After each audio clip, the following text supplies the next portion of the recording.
미군이 없어도 우리가 전쟁에서 이길 수 있느냐 하는 질문. 주한미군의 가치는 전쟁에서 이기느냐 지느냐 이게 문제가 아니고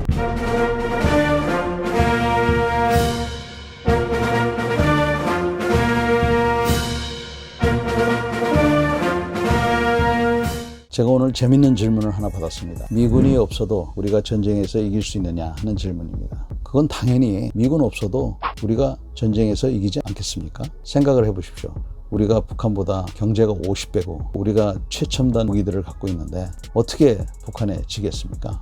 따라서 답부터 말씀드린다면 미국 없어도 우리가 전쟁에서 이길 수 있습니다. 문제는 미군을 빼고 또 북한의 핵무기를 빼고 이렇게 일단 생각을 해보면 어찌됐건 가난한 북한이지만 북한이 먼저 공격할 수 있는 즉 작전의 주도권을 갖고 있다는 것이죠. 작전의 주도권을 갖고 있다는 것은 공격하는 시간과 장소를 선택할 수 있다는 겁니다. 그래서 비록 우리보다 장비가 약하고 또 최첨단 무기가 적다 하더라도 그들이 그러한 작전의 주도권을 가질 수가 있기 때문에 충분히 피해를 입힐 수 있다는 겁니다. 그냥 어림잡아도 아마 수도 서울을 지키기는 어려울 겁니다. 그러나 이보다 더 큰 문제는 주한미군 없으면 제가 보기에는 북한이 자기 분수를 모르고 남침 야욕을 드러내지 않을 수가 없을 것 같습니다.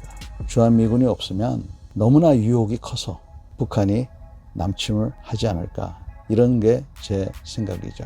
즉 전쟁을 일으킨다는 겁니다. 주한미군의 가치는 전쟁에서 이기느냐 지느냐 이게 문제가 아니고 전쟁을 막는 데에 아주 중요한 역할을 한다는데 그 가치가 있는 것이지 주한미군 없으면 전쟁에 이기느냐 지느냐 그거는 별개의 얘기라고 생각합니다. 우리가 반드시 이깁니다. 대신 상당한 피해를 입기 때문에 그래서 우리가 피하려고 하는 것이고 그래서 우리가 미군을 갖고 있으려고 하는 것이죠. 여기에 북한은 핵무기를 갖고 있습니다. 그렇기 때문에 북한이 핵무기를 갖고 있는 이상 주한미군의 가치는 더 올라갑니다.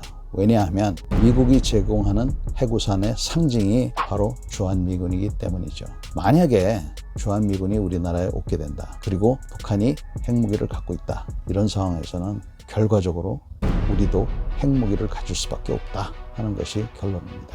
여러분, 주한미군 없어도 우리가 전쟁을 하면 우리는 이길 수 있습니다. 그러나 많은 피해가 있을 것입니다.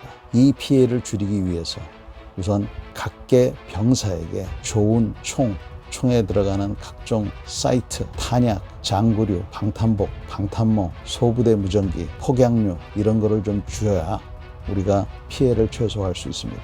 그리고 최첨단 무기가 있어야죠. 기초부터 잘 다졌으면 좋겠습니다. 또한 주한미군 없어도 전쟁에서 이길 수 있지만 전쟁을 아예 일어나지 못하게는 할 수가 없기 때문에 핵무장을 하던가 아니면 북한이 비핵화를 하던가 이런 조건이 일어날 수 있도록 우리가 정신을 바싹 차려야 될 것입니다. 앞으로 미군이 없어도 전쟁에서 이길 수 있느냐 없느냐 이런 질문보다는 주한미군을 어떻게 잘 활용해서 한반도의 평화를 잘 유지할 것인가 이것을 더 고민했으면 좋겠습니다. 오늘도 경청해 주셔서 감사합니다.